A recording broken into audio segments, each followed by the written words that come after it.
นของใครมาจากไหนสวยจริงยอดหญิงสมเป็นกุลสตรีสวยล้ำดังเทพเทวีอย่างนี้ได้เป็นแฟนนับว่าบุญแฟนของใครมองที่ไหนก็ไม่เบื่ออยากจุดเจือขอเป็นแฟนแม่คุณหรือว่า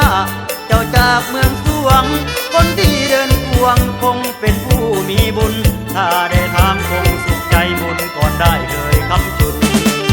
แม้เธอขอบเสื้อการุณได้ศพไออุ่นจะกราบเท้าแม่นา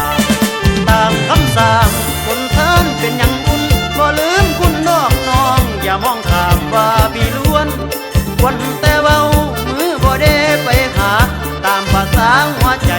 คิดไปก็เลยเบามาเห็นเจ้าจากว่าเป็นแฟนไผโดดเปิ้นล้างบนเป็นเจิงเธอพ่ออยากคืนว่าแฟน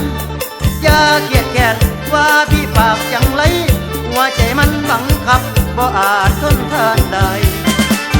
หัวใจเห็นสาวสวยมันเป็นทีอย่างพี่เป็นโรคแพ้ความสวยสาวเอ๋ยเจ้าอยู่บ้านใดสวยงามเกินใครพ่อแม่น้องคงรวยนางเอกหนังสิ้นใจ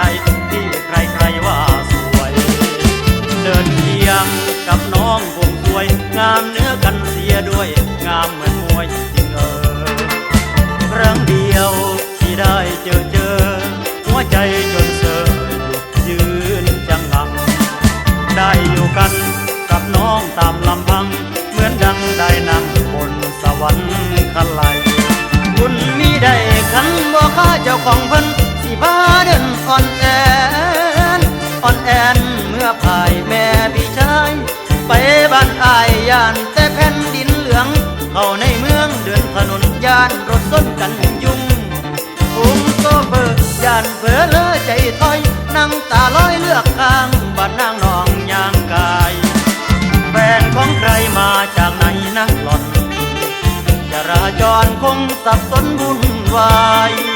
ปล่อยรถคงจะลืมขวาซ้ายนางฟ้ายังอายยามเมื่อได้เจอกันยามได้มองต้องงงงันสะพานสั่นในหัวใจบ้านน้องอยู่ไกลหรือไกลพี่ขอตามไปจะได้ไหมแม่นางอรชรอ่อนแอนเอวบางได้หอมสองปรางของแม่นางคงสุขใจไปได้หนอที่ได้หอมสองปางประคองน้องขอบอนคงบ่มีเดือดอ่อนปานขึ้นสู่สวรรค์แขนอันตันอย่าคันใส่เจ็บฝาเทวดามาเห็นย่านแต่ลืมน้อเมื่อฝ่า